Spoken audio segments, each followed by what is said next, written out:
I'd like to call this meeting to order. I'd like to read the Aboriginal Land Acknowledgement. We acknowledge the land we're meeting on is the traditional territory of many nations, including the Mississaugas of the Credit, the Anishinaabe, the Chippewa, the Haudenosaunee, and the Wendat peoples, and is now home to many diverse First Nations, Inuit, and Métis people. We also acknowledge that Toronto is covered by Treaty 13 with the Mississaugas of the Credit. Before we begin the meeting today, the board would like to take a moment to honor a service member who tragically passed away earlier this month on February the 6th, PC Mike Austin, who had a 21-year career with the service and was very much a part of the Toronto Police Service family. He leaves an important legacy of great professionalism, sincere dedication, and invaluable mentorship, and is dearly missed both by his family and by the members of this organization. I should note that the board's approach to acknowledging members we have lost is evolving, but our intent is always to honor and pay respect to the significant contributions made by members to the safety of this city and to the excellent work of this organization.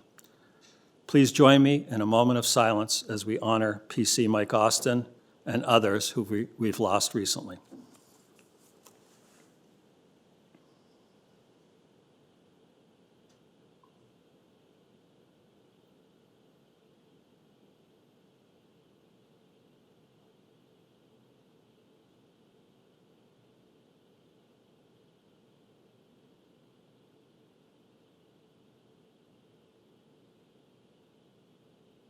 Thank you. Do you have any declarations of interest on the Municipal Conflict of Interest Act? Seeing none. Item number 1 is the confirmation of the minutes from the meeting held on January the 22nd, 2020. That's being held for deputation. Item number 2, organizational chart, is being held for deputation. Item number 3, request for funds annual community events 2020. Have somebody moved approval of that? Councillor Nunziata, seconder. Councillor Ford, all in favor? That's carried. Item number 4, Robotic Process Automation Program, request for approval of contract value for Price Waterhouse Coopers. Do I have a motion to approve the report? Hold. That's held by Ms. Chandra Casera. Item number 5, special constable appointments and reappointments, February 2020. We have a deputation on that item, so that's held. Item number 6, auxiliary members, termination of appointments, January the 1st to December 31st, 2019. Do I have a motion to approve that item? Mayor Tory, a seconder. Seconder. Councillor Ford, all in favor? That's carried. Item number 7, new job description, Senior Advisor Court Services. Do I have a motion to approve the report? Councillor Ford, seconder. Councillor Nunziata, all in favor? That's carried. Item number 8, lease extension agreement for parking enforcement west, located at 970 Lawrence Avenue West. A motion to approve the report. Mayor Tory, seconder. Councillor Ford, all in favor? That's carried. Item number 9 is held for deputations. That's contract award for closed-circuit television, CCTV system equipment supply, installation, and maintenance is being held. Item number 10, Child and Youth Advocacy Center for the City of Toronto Cooperation Agreement and Partner Services Agreement. Do I have a motion to approve item number 10? Chandra Casera. Do I have a seconder? Mayor Tory, all in favor? That's carried. Item number 11, Annual Report 2019 Summary of Grievances. Do I have a motion to receive this report? Motion to receive, someone? Mayor Tory, seconder. Councillor Ford, all in favor? That's carried. Item number 12, Annual Report 2019 Protected Disclosure. Do I have a motion to receive that report? Councillor Ford, seconder. Mayor Tory, all in favor? That's carried. Item number 13, 2019 Annual Report Healthy Workplace Initiatives is being held for deputation. Item number 14, Annual Report 2019 Uniform Promotions. I understand that's being deferred. I understand that report is actually being deferred to March. Is that correct, Chief?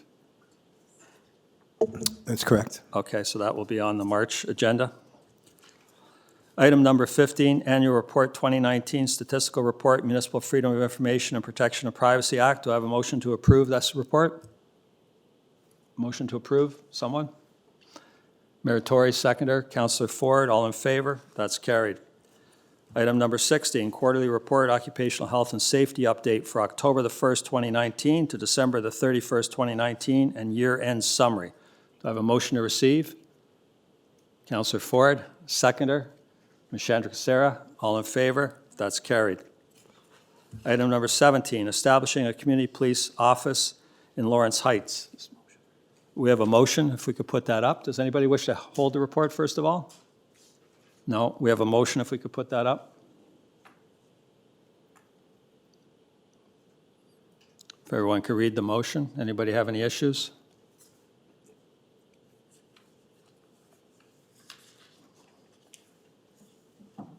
Okay, could I have a motion to receive? And the motion? Councillor Ford, seconder. Seconder, Ms. Chandrasera. All in favor? That's carried. Item number 18, 2019 secondment listing. Could I have a motion to receive this report? Mr. Morgan, seconder. Councillor Ford, all in favor? That's carried. Item number 19, public minutes of meeting 68 held on December the 18th, 2019 of the Central Joint Health and Safety Committee. Do I have a motion to receive? Ms. Chandrasera, seconder. Meritori, all in favor? That's carried. Item number 20, Chief Administrative Investigation into Custody Injury to 2018.17. Do I have a motion to receive? Mr. Morgan, seconder. Councillor Nunziata, all in favor? That's carried. Item number 21, Chief Administrative Investigation into Custody Injury to 2018.13. Motion to receive? Mr. Morgan, seconder. Councillor Ford, all in favor? That's carried. Item 22, Chief Administrative Investigation of Custody Injury to 2018-44. A motion to receive. Meritori, seconded by Councillor Ford. All in favor? That's carried. Number 23, Chief Administrative Investigation and Custody Injury to 2017-77. Motion to receive. Councillor Nunziata, seconded by Councillor Ford. All in favor? That's carried. Item number 24, Chief Administrative Investigation and Custody Injury to 2017.91. Motion to receive.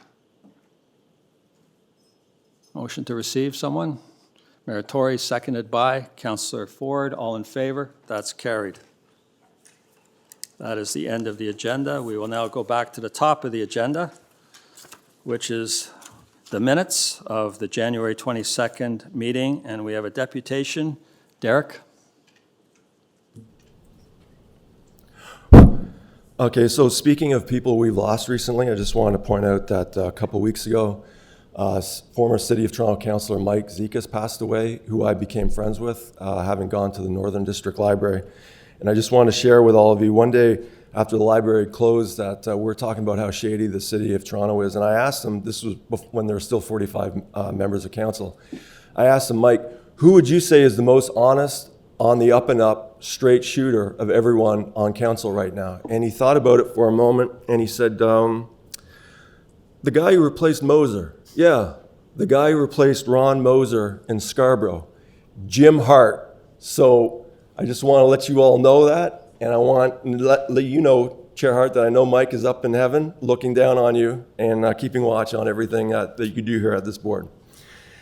I just want to say, by me speaking at this meeting, this shall not be deemed to be in any way my consent expressed or implied. In doing so, is fraud. God bless Her Majesty the Queen, and long live Her Majesty the Queen.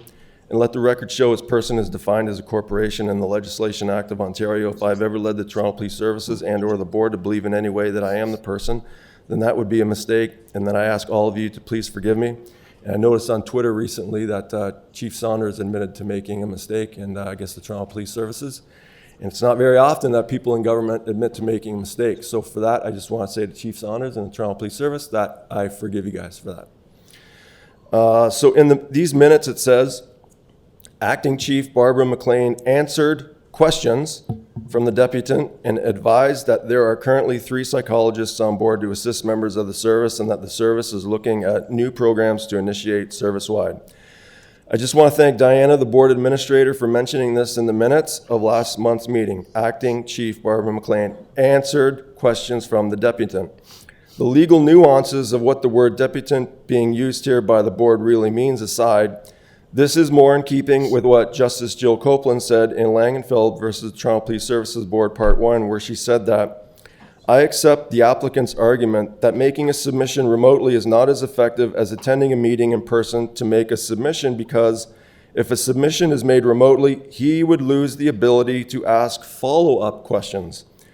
Of course, Justice Copeland implies with this that she thought we're able to ask questions at these meetings, let alone ask follow-up questions. But in the Langenfeld appeal, most people don't know this, Lerner's lawyer, Cynthia Kuehl, said to Justice Brown that basically members of the public do not have the right to ask questions at these meetings, to which I made a complaint to the Law Society of Ontario about her saying something that is just not true. The Law Society's response was basically Cynthia was just going on whatever the client had told her. This was before your time, Chair Hart. But let's be clear, somebody at the Toronto Police Services Board lied to Cynthia Kuehl that members of the public do not have the right to ask questions at these meetings. And I just want to point out something Jennifer Pagliaro tweeted out recently. That's something City of Toronto manager Chris Murray said. That Murray, in that answer, also says the public service can't build trust if they're seen to be politicized. And he tells his employees to present something as if they had to defend it in front of a judge or tribunal. So I want to commend Diana for mentioning that in the minutes. And I want to point out that in Ontario, City of Ottawa versus Letourneau, 2005, the Superior Court said that Letourneau, I think he was the CAO of the City of Ottawa at the time, was governed by the 3 main duties imposed on professional persons within the context of fiduciary relationships. A was the duty of full disclosure. They went on to say that municipal officers should conduct themselves with the same honesty, discreetness, and impartiality as is supposed to characterize the acts of those entrusted with judicial duties. Beattie versus Northwest Transportation Company, 1886, Supreme Court of Canada said, in the case of Bose versus City of Toronto, decided that even a member of City Council is a trustee. So I would just assume that you all on the board, even though if you're not a member of City Council, are trustees of ours. Paradigm Quest versus Allen, 2014, Alberta Queen's Bench, said the court also referred to the duty of full disclosure and the duty of loyalty as being hallmarks of a fiduciary relationship. Clana versus Jones, 2003, Ontario Superior Court said, the duty of full disclosure extends to every material fact. If there is a material fact that applies to any item on the agenda of this board in the future that we don't know about, we should be able to find out in the future about that without having any fear of, getting into it like I used to do with Andy Pringle before. And Valid Construction versus Bird Construction, 2018, the Supreme Court mentioned about the trustee's duty to provide information to beneficiaries. Thank you, Derek. Any questions of the deputant? Seeing none, thank you. I have a motion to approve the minutes. Mayor Tory, seconded by Councillor Nunziata. All in favor? They're carried. Item number 2, organizational chart. Derek, you're up again.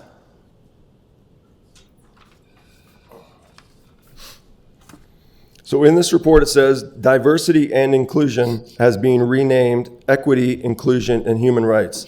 Aligned to the service's mission of delivering police services in partnership with our communities to keep Toronto the best and safest place to be, the unit's new name highlights the aspects of diversity, equity, inclusion, and human rights.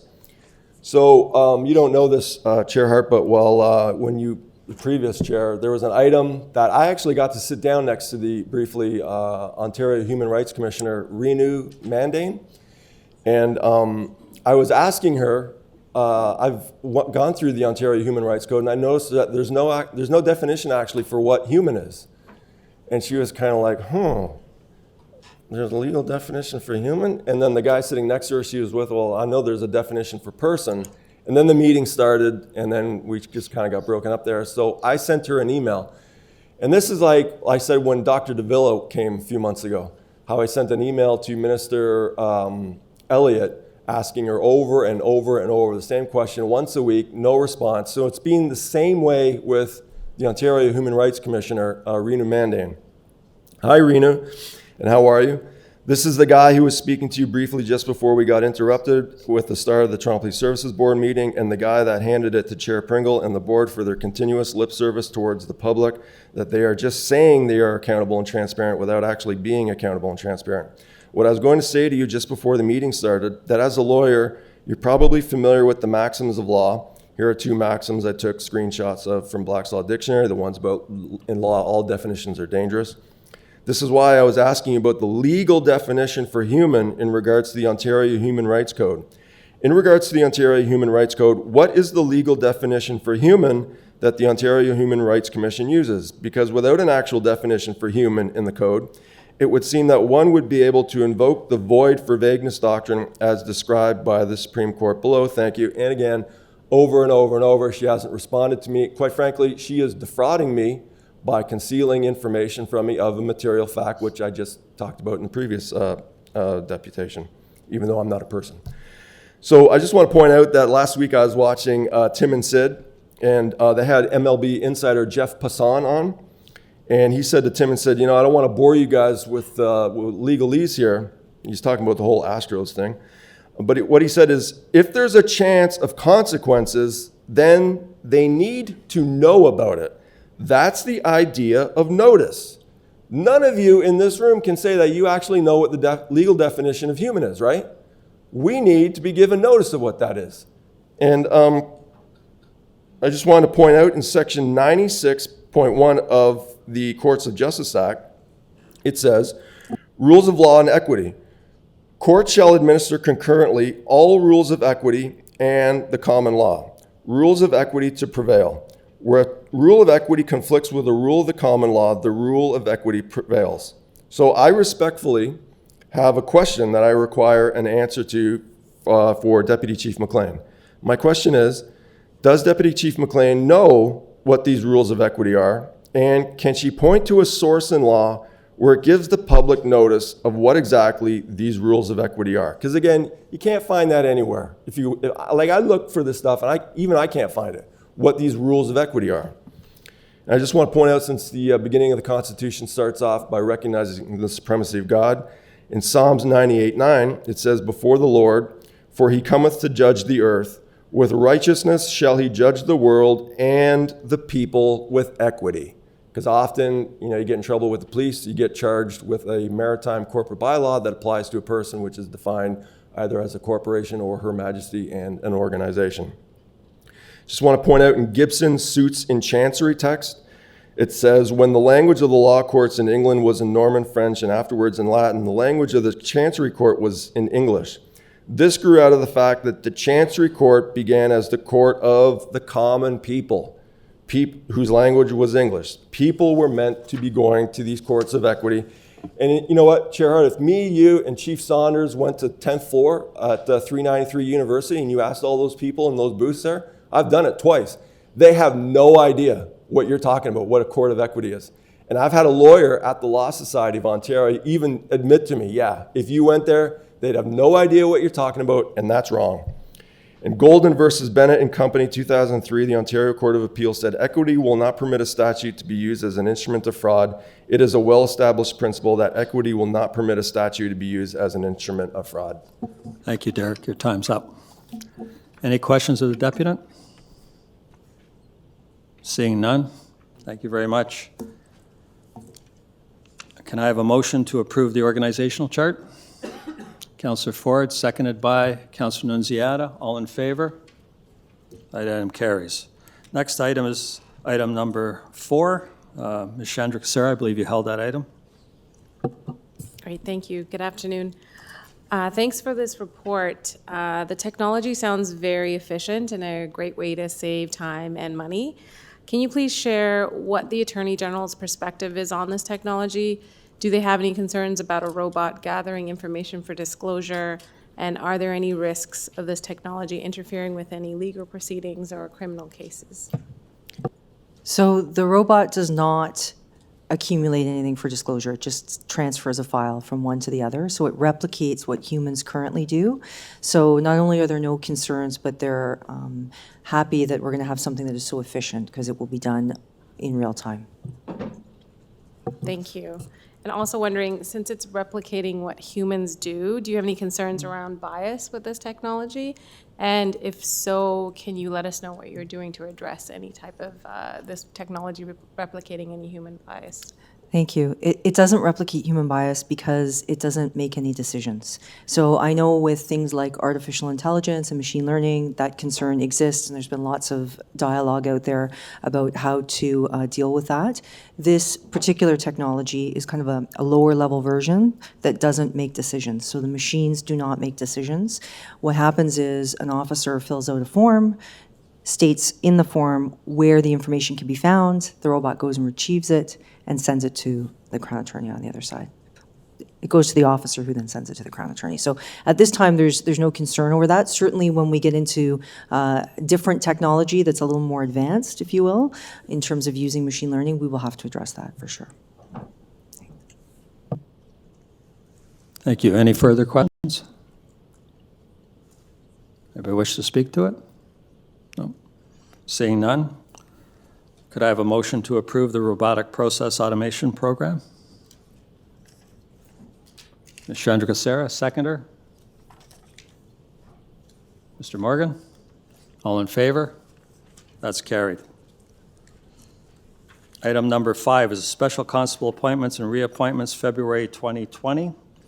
We have a deputation. Derek? Okay, so last month I spoke on this item and I mentioned about how TTC special constables and fare inspectors are not qualified to do their job properly as they're acting under the call of law, so I'm going to continue with that. I just want to show everyone what, is this overhead's not working? Or? Oh, okay. So this is what the TTC is putting on Twitter. No big deal, and that's a lot of fine small print there. But what they're saying is if you don't pay your fare, we're going to fine you up to $425 or a criminal charge. So on Twitter, I asked the head of transit enforcement at the TTC, a guy named Jay Lawrence, hi, at Transit Staff Sergeant, just curious, this criminal charge mentioned, which section of the criminal code is being referenced to here exactly? And as you can see here, he actually got back to me there, and it's easier to read it from here. Jay Lawrence told me section 393.3 of the criminal code, fraudulently obtaining transportation. Everyone who, by any false pretense or fraud, unlawfully obtains transportation by land, water, or air is guilty of an offense punishable on summary conviction. Now, the problem with that is nobody probably has ever bothered to actually look up what the definition of everyone is in the criminal code. Everyone, person, and owner, and similar references include Her Majesty and an organization. But you all know I've gone on ad nauseum over and over that include in the legal system can actually mean means. So that really should read everyone, person, and owner and similar expressions means Her Majesty and an organization. First of all, I'm not a her, so I'm obviously not Her Majesty. And considering there's only one of me, I'm obviously not an organization. So I have a question for Chief Saunders that I respectfully require an answer to. My question is, considering everyone in the criminal code is defined as include Her Majesty and an organization, does Chief Saunders know whether these TTC special constables being reappointed are aware of the use of the word include can be exhaustive? Because another item in this agenda, you guys have put, it says wherever the words include, includes, or including are used in this agreement, they shall be deemed to be followed by the words without limitation, and the words following includes, includes, or including shall not be considered to set forth an exhaustive list. This is because the words includes, including, or include in the legal system can be considered to set forth an exhaustive list. Nazi Poor versus Canada Minister of Citizenship and Immigration, 2007, Federal Court of Appeal said, an express statutory mention of one item is presumptively exhaustive and impliedly excludes other items. This is the essence of the presumption known by the Latin tag expressio unius est exclusio alterius, Ruth Sullivan, and Dreger on the construction of statutes. Does anyone else here see the irony in the TTC charging people with fraud who don't pay a fare by having their special constables, fare inspectors commit fraud themselves, charging the public with a maritime corporate bylaw given the force of law that applies to everyone, which is actually defined as Her Majesty and an organization? Keep in mind the first definition given for force in the Dictionary of Canadian Law is violence. I'm sure we're all well aware of the propensity TTC special constables and fare inspectors are known for in providing the service of imposing maritime corporate bylaws given the violence of law upon people. I know Desmond Cole has discussed this many times on his radio show. And I'm still doing the whole email thing with the TTC. The latest one was, "Hi Bruno, I'm forwarding an email to you Terry Hay had sent to me where she said this: the TTC has the authority to pass bylaws regulating the use of its transit system in accordance with section 143, part 15 of the City of Toronto Act. Using this same logic and based on the tweet above from TTC customer service, wouldn't the definition for bylaw the TTC uses be the one found in section 258 of the City of Toronto Act, as that section applies to fees and charges? This one says bylaw includes a resolution for the purpose of a local board. Bylaw means a resolution for the purpose of a local board. It's been a week and you haven't responded to my last question. Is there a chance the legal department at the TTC just lied to you and Terry Hay on the definition the TTC uses for what a bylaw is? As Scott Duncan says in this article, the first thing you need to understand about lawyers is that they are always lying to you. Only the legal definition applies. When a lawyer mentions the common definition of a word, always look up the legal definition and you will find it means something very, very different." Thank you, Derek. Any questions of the deputant? Seeing none. Can I have a motion to approve the special constable appointments? Councilor Nunziata, seconder. Mayor Tory, all in favor? That's carried. Now we will move to item number 9, which is a contract award for CCTV system equipment supply, installation, and maintenance. And I think we have 3 deputants. The first one is Sam Tekel. Welcome. Thank you. My name is Sam Tekel. I'm a professor at UFT, Director of Community Engaged Learning, a PhD candidate in sociology at York. Thank you for the time. I've also worked since 2009 with Success Beyond Limits, which is an educational organization based in Jane and Finch. And it works closely with young racialized people of the area. And in the course of my work, I've seen up close how policing plays out. And many, safe to say, it's not pretty in that community. So I wear many hats, but today I'm speaking to this body as a community worker in Jane and Finch, where I've grown up, work, and struggle, I think, in many ways, to build a livable city, primarily for Black and racialized residents that call that corner of the city home. I'm making this deputation because of a recent public notification that the Toronto Police Force sent to community organizations and schools in the Jane and Finch community. This notice was sent out to inform us of the installation of public space closed-circuit television cameras. The notice reads, and I quote, "TPS has identified your area as a location for the installation of a TPS-owned and managed public space closed-circuit television camera. We wish to be completely transparent about the installation of the cameras, and therefore are notifying all of our relevant community stakeholders of the CCTV camera locations." The stated objectives predictably follow: deter crime, increase public safety, use camera footage as an aid to identify suspects involved in unlawful activities, use camera footage as evidence in court. The notice continues, I think, in hopes of reassuring us that they do not, quote, actively monitor these cameras, that the cameras will not only capture public spaces, and, quote, at no time will these cameras capture the interior of private property. The notice further notifies us that the video will only be retained, as we are so assured, for 72 hours, at which point it will be erased and recorded over. I'm skeptical of many of these claims, as many of our community members, residents, and grassroots organizations are. And as this notice circulated among our network of community organizations and resident and grassroots groups, we collectively wondered many things. I'll relay these concerns and inquiries here with hopes you would respectfully provide some clarity and perhaps take swift action as the body designed to provide oversight on our city's police force. What was the process by which our community was identified? The public should be aware of this process and the reasons behind them. What other communities in Toronto are slated to have CCTV cameras installed? I'll gladly repeat these questions at the end of my time. On top of those questions, which we hope or demand you provide answers today, this notice is asking for a lot of trust from people who live and work in Jane and Finch. The Toronto Police Force are asking us to trust that they will not peer into our homes, that they will not keep data on file in secret databases, that they will not trample on our rights to privacy. As been widely reported by various media outlets, CBC Global News, the recent Clearview AI scandal detailed Toronto Police's secretive use of controversial and unethical facial recognition software, demonstrating to us both that the Toronto Police cannot and should not be trusted, and casts doubt on the utility of this body to provide substantive oversight. It was Chief Mark Saunders who himself stated on the record that he was not aware of the use of Clearview AI tech being used among his officers. So as we all know, Jane and Finch is a predominantly black and racialized community. For decades, the Toronto Police Force has had a fraught, at best, relationship with police. Racial profiling has and continues to be rampant. Police abuse that do not always result in any record to lodge any kind of formal complaints, and excessive use of force. It's a community that exists, thrives, and lives in so many ways despite police, right? Not because of them.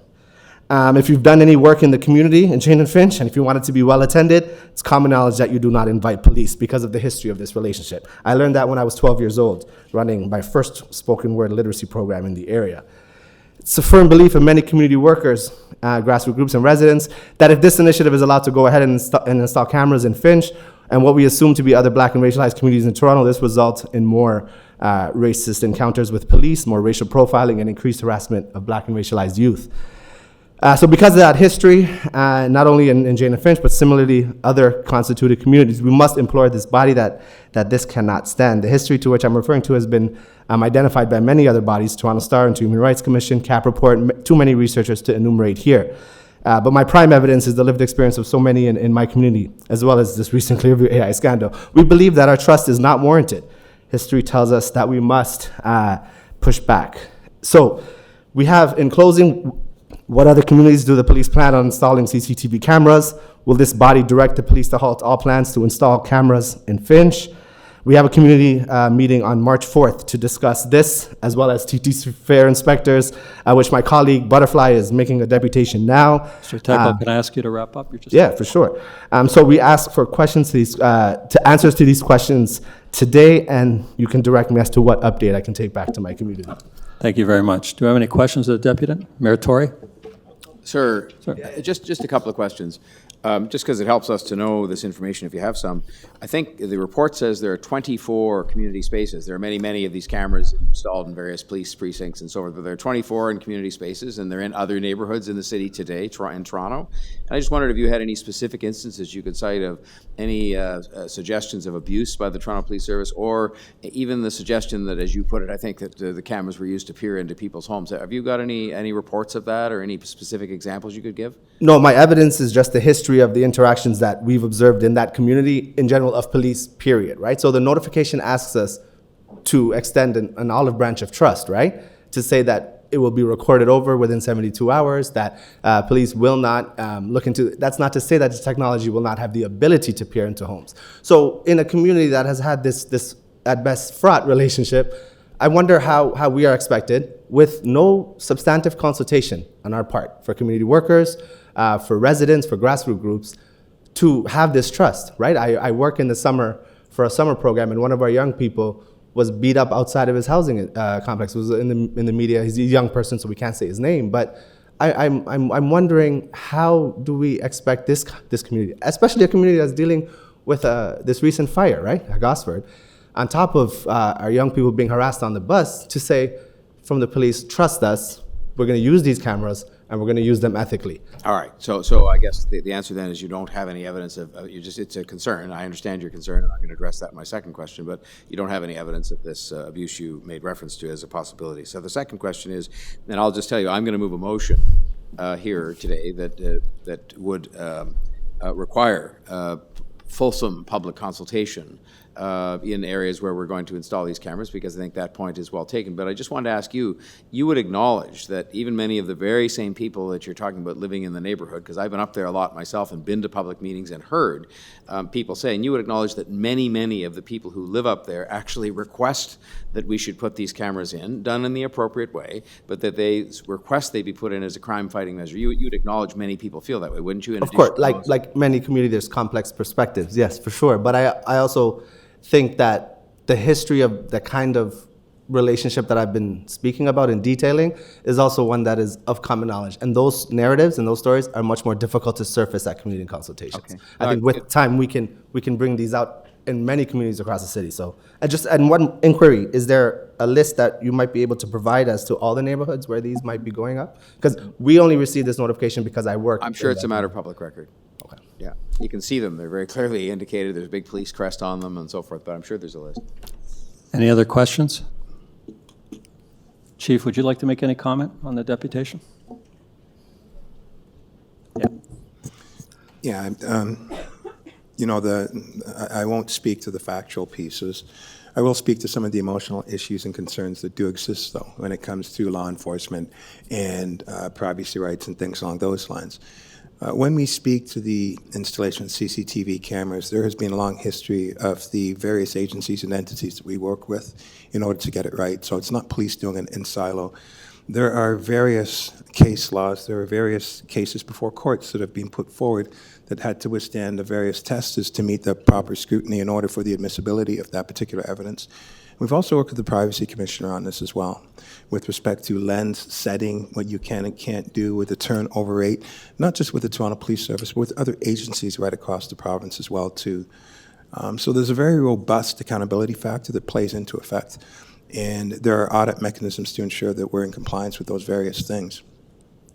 In working with the communities, with the town halls that I've gone to over and over, and by the way, I do get invited into the specific neighborhoods that you're talking about, and I get invited regularly, the vast majority of the communities have concerns about their safety, and they're looking for the tools that are out there that can assist, not answer, but to assist in keeping the community safe, and we want to work with those members of the community to get it right, but also respecting the privacy issues that are there.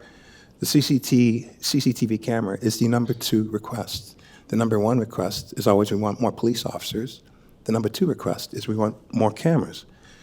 And we have to strike a balance of fairness to make sure that we get it right by not marginalizing a community, but by working with the community to figure out where the crime is happening, who the participants are that are involved in a criminal activity, and then 3, gathering the necessary evidence to bring them before the courts.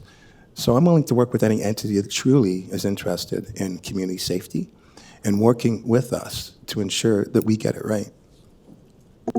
Thank you, Chief. Any other questions of the deputant? Could I address that last comment really quickly? No, you've already, unfortunately, you've already spoken. Maybe we can get one of your colleagues to raise your points. Thank you, Mr. Tekel. Appreciate it. Thanks for coming. Manjira Jefford. Sorry. That is one of my colleagues. She did provide me with her comments. Okay. Okay.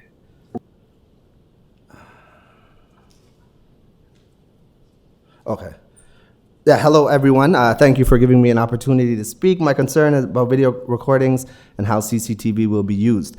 The reason why I question the purpose of video recording goes back to the beating of Rodney King in '91. Video recording showed incontrovertible evidence of police brutality. Yet despite the evidence, the officers were eventually all acquitted. In contrast, the resistance and the LA riots resulted in arrests for people who are black. Recent video recordings show a man who was black being fatally shot in the back running away from a cop, and how many times have we heard the phrase unarmed black man shot by a white cop? Many instances can be found to demonstrate police brutality. TPS CCTV exploits the Jane and Finch community majority who are black and racialized.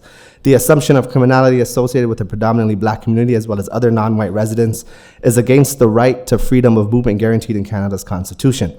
In other words, the rights of non-white residents are being violated. For these reasons, CCTV cameras must not be installed to monitor the Jane and Finch community.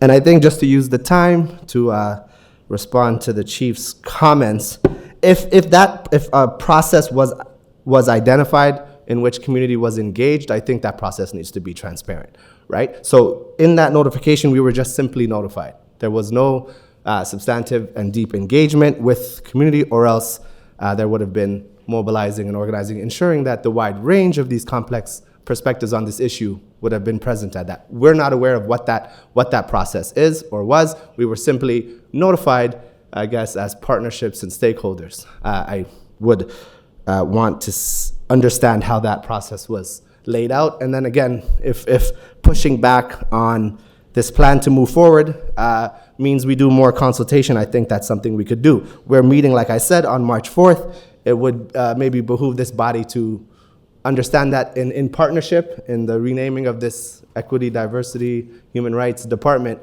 we might think about engaging communities more substantively if we're going to be watching them with electronic surveillance.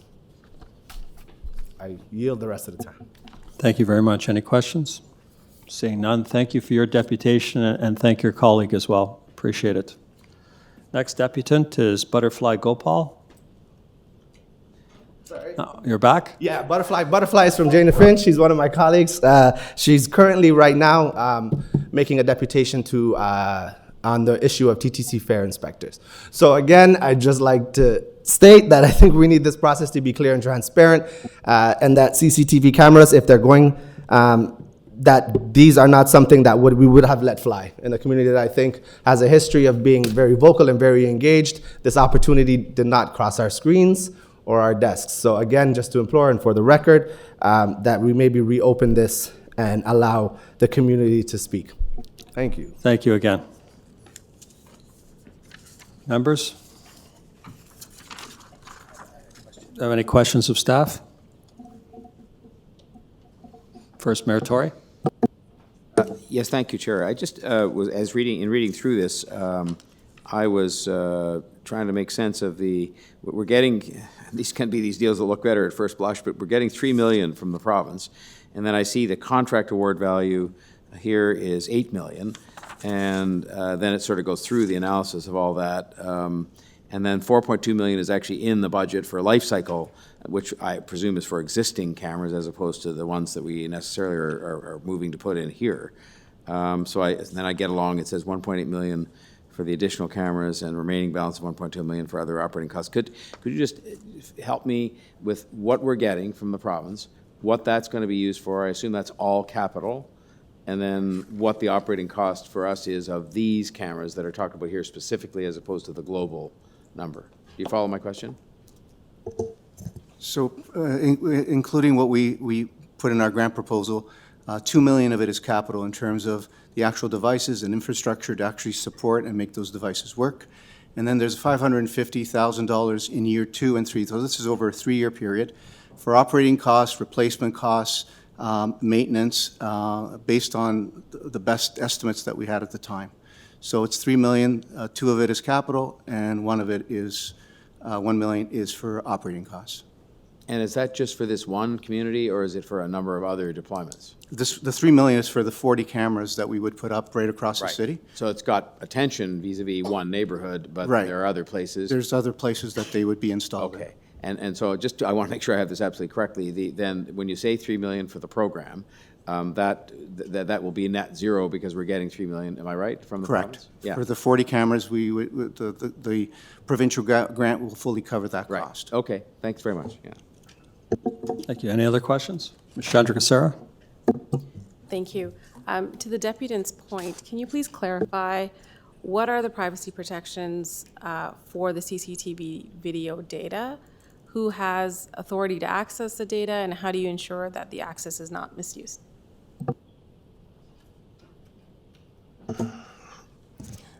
For the detail to that, I'm not sure if the right person can properly articulate that, but that is certainly something that we can come back and provide in its fulsomeness. But I will speak to the one thing, and that's that consultation piece. In order for this to work right, the communities involved, business and private, have to have an understanding of what's coming in, why it's coming in, how it's going to be used. The touch points that the mayor spoke to by law, there has to be clear signage that has to be displayed within certain perimeters of the actual location so that we can get the proper feedback and understanding as to whether or not the public has any concerns, issues that needs to be addressed. So the first layer of messaging that went out wasn't representative of that's the full consultation. There is more pieces to that. And as we go across the city, in the areas that are identified, we'll definitely be having those comprehensive discussions to ensure that there's a fulsome and comprehensive understanding of what needs to be done. The questions that are asked, we do have the answers for, but I don't have them right now at this point in time. It's something I can look into if it is that necessary at this exact moment. Well, I think the point is that when those consultations in community happen, this is a message that they clearly want to hear. So if those answers could be provided to the community, I think that would be great. Yeah, and those resources would be there in that environment to answer those questions specifically. The consultations are to be fulsome. If we're walking out with more questions and answers, then we haven't exercised what our objective was supposed to be in those moments. Any further questions of the chief? Councillor Nunziata? Yes, so we do have the locations of these cameras? So as stated in the public settings, the town halls and the various meetings I've had across the city, we said that this is a matter of being intelligence-led, looking at where the highest level of gun violences are occurring right across the city, strategically trying to put the placements into positions where it strikes a balance of being effective as a tool for evidentiary purposes and diminishing the issues of privacy that people would definitely have, and then putting that in play. So we have a list, we do, and I'll tell you there's another side to that, and that is talking to members of communities who say, it's not your role to tell the rest of the world that our neighborhood is a violent neighborhood. It's not fair, it's stigmatizing, and we don't want that. So these are the things that come up at the various town halls. Once a camera goes up, everyone feels that, well, now we're stigmatized. And optically, that is correct. However, people that are interested in finding out where those locations are have full access to make those explorations to figure out. When we do issue those town halls, it is specific to the neighborhoods that are asking because they have made those requests. And we will be doing all of the issuing to that particular neighborhood in a robust way so that that community has an opportunity to ask the right questions to see exactly how it fits into their environments. So, and Chief, you mentioned earlier about the number of town hall meetings you attended. So last year, if you recall, we had a town hall meeting at Falstaff when we had that shooting, and the community was angered. And what was their request? The one request was that there weren't enough CCTV cameras. Anytime we walk in, whether it's a specialized town hall in which, as a result of violence, various stakeholders have to attend, or town halls in general, right across the city, 365 days a year, for almost every minute I've been in the seat, the conversation of CCTV cameras has been something that people have been requesting, and something that we have had consideration to utilize if possible, but also doing it with the right respect and having a fulsome understanding of what it can and can't do, what we will and don't do with the CCTV cameras. And that message was very clear that evening. I do remember it. Yes. Any further questions of the chief on this item? Would anyone like to speak to this item? Mayor Tory? Well, Mr. Chair, thank you. This is one of those many, issues that has to be handled carefully. But I will just really back up what the chief just said, because I've been to town hall, some of which he has participated in, and others of which he didn't, or representatives of the police service. And I would say, without exception, when it has come to neighborhoods that have been experiencing concerns with respect to community safety, they have asked for, in fact, in many cases, got up and demanded that we put these cameras in and find that we, collectively, meaning police, the city, everybody, are falling short if we don't do it. And I accept the fact that in some cases, they will qualify that only by saying, properly done, meaning, and I'll have a motion to move on this in that regard, but properly done, meaning they don't want those cameras to be intrusive or to be used to peer into people's living rooms and so on. These are the examples that are often given. And I would say that as far as I know, and again, I can say this without too much fear of contradiction, that where it has been done, even in my time as mayor in public community spaces in neighborhoods, there has been, after a period of time, a very broad acceptance, even by those who were skeptical, because the way in which it is done has been such that there is no evidence of any abuse or any evidence of any misuse of these cameras to use the quote, peer into people's living rooms. And even when I asked one of the deputants today, well, you know, do you have an example of where that has been done in this city? The answer was no. And I think that the recognition is that this can be a very valuable crime-fighting tool for the police, not just because the cameras are there, because they're very much in evidence. There's no attempt to make them, you know, put in secret. They're quite large, and they have the police crest right on them. So I would have just said that while I understand and would want to listen to in the very consultation that I'm going to suggest we provide for those who would be concerned about the stigmatization of a neighborhood or issues like invasion of privacy, I would rather have those neighborhoods not talked about within the context of some elevated level of activities that are threatening of community safety, because the message I get from people, consistent with what Councillor Nunziata said, is they want steps taken. They name cameras specifically to make their neighborhoods safer. And helping the police to even identify, we've had discussions before about there's always a story with respect to the information we do get from witnesses about a car racing away from the scene after gunshots are fired. And if there's a chance we're going to get the license plate of that car or other identification that's going to be valuable, I think this is the kind of thing where these things can be very useful. I've had similar concerns expressed to me as mayor, where this is not something the police have done, but rather we've done as a city government, about the installation of red light cameras and photo radar. And people say these things are intrusive uses of technology. And maybe that the photo radar will be used to take a picture of somebody's face that's driving the car or whatnot.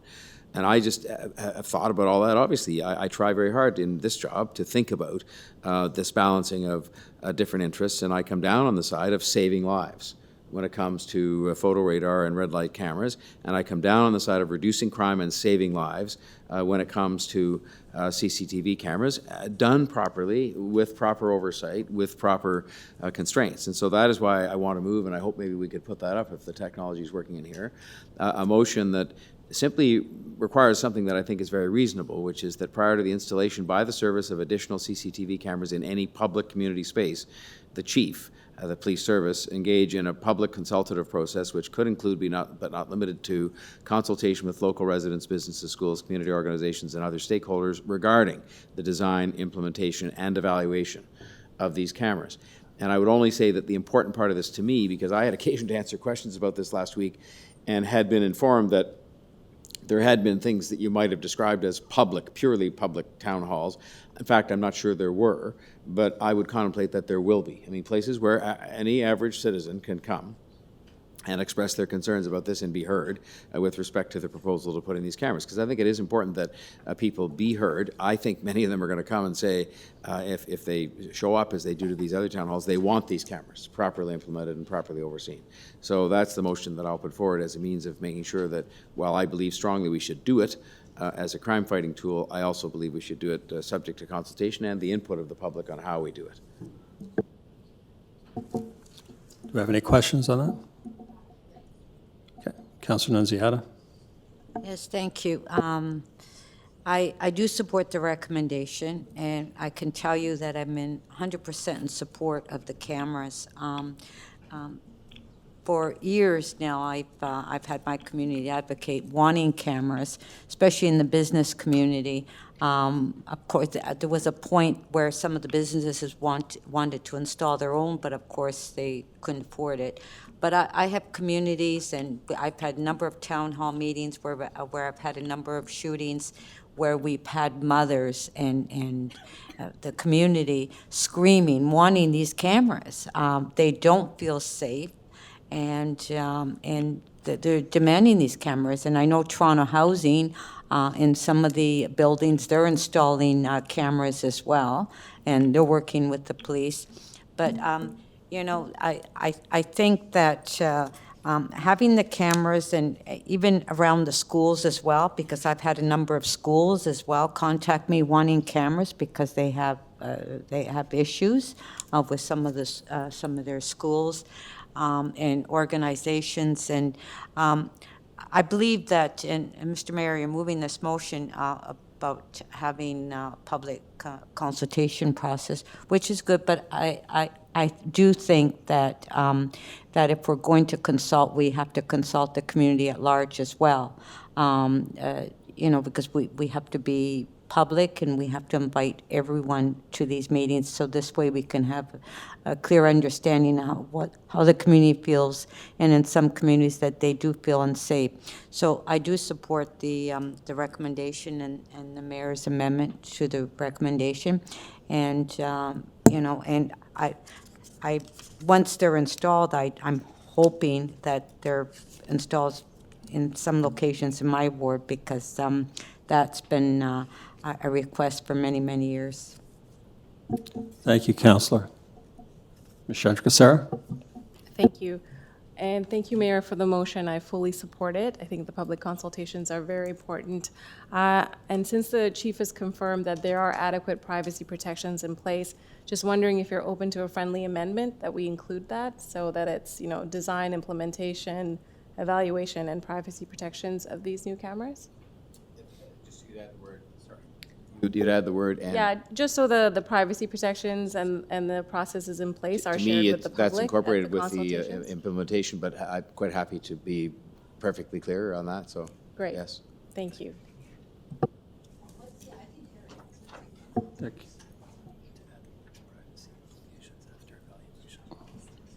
We'll have to The see words that. like evaluation and privacy protection aspects of these new cameras, or privacy protection implications, something like that? Yeah. And, Chair, by the way, I should say to Councillor Nunziata's comment, my whole purpose in talking about the public was that it be the broader public that be included somehow in the way we structure this consultation, so they can be heard from, because I think they'd be very favorable to this. I agree. So can these, sorry, if I can just ask the mayor, so, can they be coordinated, like these public meetings, through the councillor's office? I'll ask the chief to comment. Okay. Chief, can you comment, please? Sure. So we're repeating history on a couple of these things, but just a couple of things. Number one, my ask is that these consultations are specific to installation of CCTV cameras in the neighborhoods that we're contemplating, because I don't want this to be an opportunity where people are saying, we want them, can you bring them here and speak to us on it? Right now, we've got the infrastructure in place, the technical pieces to put in. They're all intelligence-led, and we want to stay and maintain that particular role and responsibility. But these consultations are not going to be crime and disorder or any of those other factors. It is specific to CCTVs, and then incorporated in that will be all of the asks that the board have been asking with relation to this particular project and system that we've had in place for, I think, about 20 years now. So we definitely would like to keep it within that framework so that there are no expectation issues when people show up. Thank you, Chief. I believe that's the mayor's intent in his motion. Anyone else? No. So the mayor is moving the report as amended. Do I have a seconder? Councillor Nunziata. All in favor? That's carried. Thank you very much. Moving on to item number 13, which is 2019 Annual Report, Healthy Workplace Initiatives. We have two deputants. The first one is Peter Boncardo. Brenda wanted to go first. I just think. Please go ahead. I have to speak from up here, so Nick is going to help me. Gotcha. Thank you. Welcome. Thank you very much. Appreciate the time to speak before you this afternoon. My name is Peter Boncardo Jr., and I don't usually introduce myself that way, but I'll say Junior because my father was a senior, and I think he's probably one of the ones that gave me the courage to speak out in this particular way. I'm a father of one beautiful 12-year-old boy, and I'm a brother to I'll call him beautiful as well, but a 43-year-old man. And I stand before you today as a member of the Toronto Police Service. I'm currently off right now. Went off in October on stress leave from the Organized Crime Enforcement Unit, and specifically the gang unit, which I'd suggest is something we've spoken about here quite a bit this afternoon, and have for at least the last year and a half to 2 years, that gang violence has been on the increase. In speaking in this particular regard, I'd probably direct most of my conversation towards the healthy workplace, mental health, and the fact that there's various units, certainly ones that deal with guns, drugs, violence, death, and that sort of thing, that are going to be, or certainly not going to be immune to the regular challenges of the job, but certainly have others. So I understand that we have an association or a membership, mental health advocacy, that is going to be dealing with some of this. I offer myself as somebody who's both a member of the Toronto Police and currently fighting my way through some of this, that I think I'd be a valuable asset to discuss this with. And without getting into the minutiae, I feel a little bit like Kawhi Leonard right now with the shot clock. It's kind of interesting and amazing, but I won't take up very much time. I will suggest that our mental health advocacy and the ways that we're dealing with things, in my own experience, I won't speak for anybody else's, but in my own experience, where 15 years on the job, I've tried to pour everything that I can into it and find positive outcomes. I won't go so far as it's failed me, but there's certainly a long stretch that it needs to go. And that goes from the standpoint of not only resources that are out there available to me and to others, but I would suggest listening. We go through the 29th, if I get the date correct, of Bell Let's Talk. I'd love nothing more than to talk. I go to a wellness day in October where stigma is supposed to be erased, and we want to step forward and be strong enough to say that you need help. I don't know what sign I need to have. The conversation sign, in it says, I've asked for help and listening for quite a while. I need that to be done. It's sad to me. Well, I'll ask two questions, if I'm allowed. Toronto Police Service Gun and Gang Unit Officer Peter Boncardo. Ever heard of me? I'm an expert on this. And that's not, we have numerous ones in that unit. We travel all around the province talking on guns and gang issues. We've got them in the city. There's probably nobody here at this table or this office that's ever heard of me.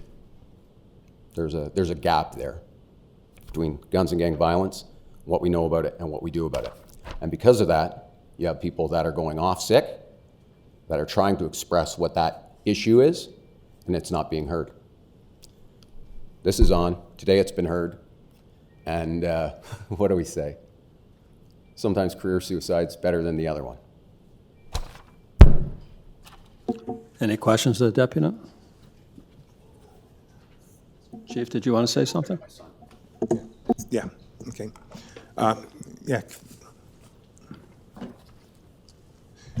First off, Peter, I have heard of you. And I want to say thank you for the work that you have done to begin with.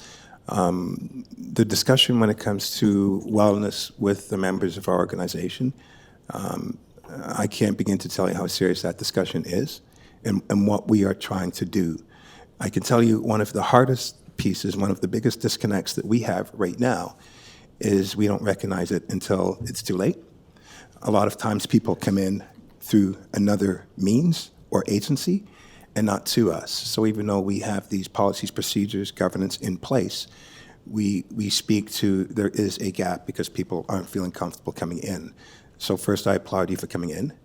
Very comfortable. Because there are opportunities that I can utilize you to help us as you're going through this process so that we have an opportunity to figure this out. There's a lot of room for growth and development. I like some of the things that we're doing, but I know that the things that we could be doing a lot better. And so utilizing you as a focal point to help us reduce those gaps would be appreciated. And I'm sorry it took this forum for you to have to come to. As you're saying, you're picking up your child right now. So you waited specifically to make sure that you were heard. When I hear career suicide, that's another thing that bothers me. And so if this is an opportunity for us to be proactive, then I certainly would extend that hand to work with to see what we can do. Fantastic. Thank you, Chief. Thanks for your deputation as well. Great. Brenda Ross.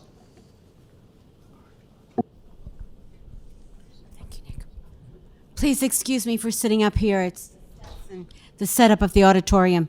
I hope you don't mind. I'm very grateful to the policeman who just spoke, Mr. Boncardo. I wish he could stay a few more minutes, hear what I want to say, and tell me if he agrees or disagrees, that it would be helpful. As some of you know, I've spoken on the topic of suicide before, suicide of the police, and have made some suggestions that were ignored. But nobody came up with any better suggestions, and we've had several more suicides. And now we've got a police officer very bravely and very kindly showing up at one of these meetings to tell you what he has to say, which is, even though we have a number to call, the police have a number to call for help, he didn't get the help that was required. And now we have the chief saying that he would like to work with this policeman to improve what we do have, which is brave of the chief and brave of our policemen. So this is a very important moment that I've never seen happen in all the meetings I've ever attended of the police board. And I'm astonished and grateful. Thank goodness I didn't take his offer to speak first. I might not have heard what he had to say, which was extremely important. So I know that you've all read the agenda and you saw the item that came before the one I'm speaking about, which is the item about health initiatives, mental health and so on. And the item just previous to this one only had 10 people out of thousands calling the tip line about things that they thought were serious problems. There is a problem that the police usually do not come forward and do not say anything's wrong until we have something terrible happen, and then we know something's wrong. We read about it in the newspaper, we have a minute of silence for the dead. Horrible things happen to us before we know what was really going on. So I want to thank the chief for being willing to work with this policeman who was so brave. And it's brave of the chief to admit, we need help. We need to have help. And he's already reached out to this policeman, for which I'm very grateful. Suicide is one of the topics that is very important to me because of my attachment to the Native community. My husband is Native, and we have many suicides. And there have been suicides in our family. There was no one to call for help. There was nothing to do. There's no help. You're just dead. Period. That's it.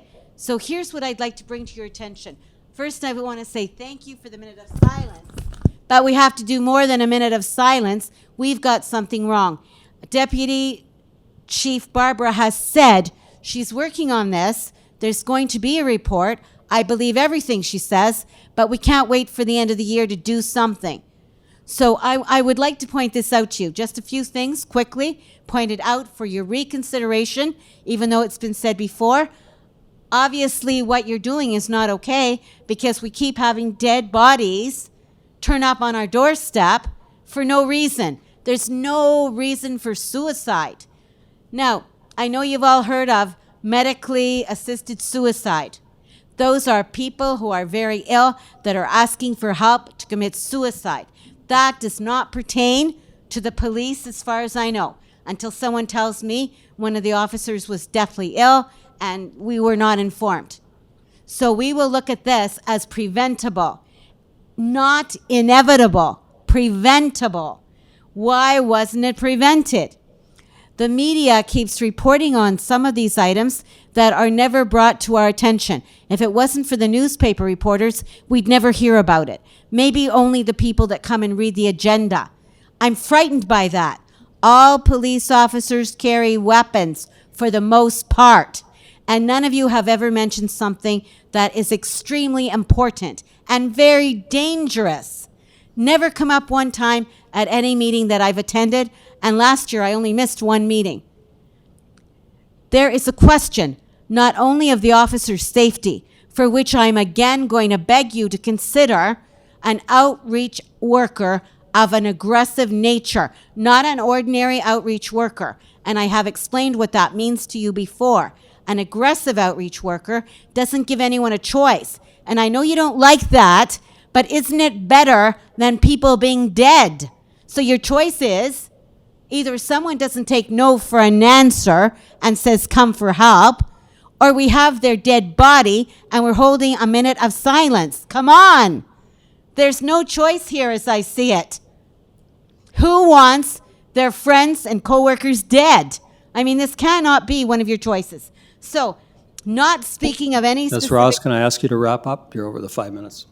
Not speaking of any specific person, I want you to be aware of one thing you've never mentioned. It's this. since all police officers have weapons, some suicides end up taking their family members with them or members of the public. This is a serious matter that you've never mentioned. You have to take specific steps before the end of the year to help quell this. And hopefully the chief, who's just made an offer to the man before me, will take him up on it. No one knows better than someone who's walking in those shoes. Thank you, Ms. Ross. I'm sure the chief will. Thank you very much. Thank you. Any questions of the deputant? Seeing none. Can I have a motion to receive the report? Oh, question? Question of the deputant? Okay. Thank you. Let me just first acknowledge that talking about mental health and substance use and suicide particularly is very painful. And I think it's really important that we have these discussions openly at this table. I want to thank you for the report. I think it's really comprehensive. I think there are a lot of really important initiatives going on in the service. I also want to thank you, Chief. I think also acknowledging the officer that was here for his bravery to come forward and speak, and knowing that everyone's here to support him. I think that's really important, something that we need to share publicly so that others feel free to come forward and speak to the command when they need help. Because that's the most important piece, is asking for help when you need it. So my question to you is, with all these great initiatives that you are currently leading in the police service, how do you know that they're effective? How are you measuring the effectiveness, and how do you know that they're working?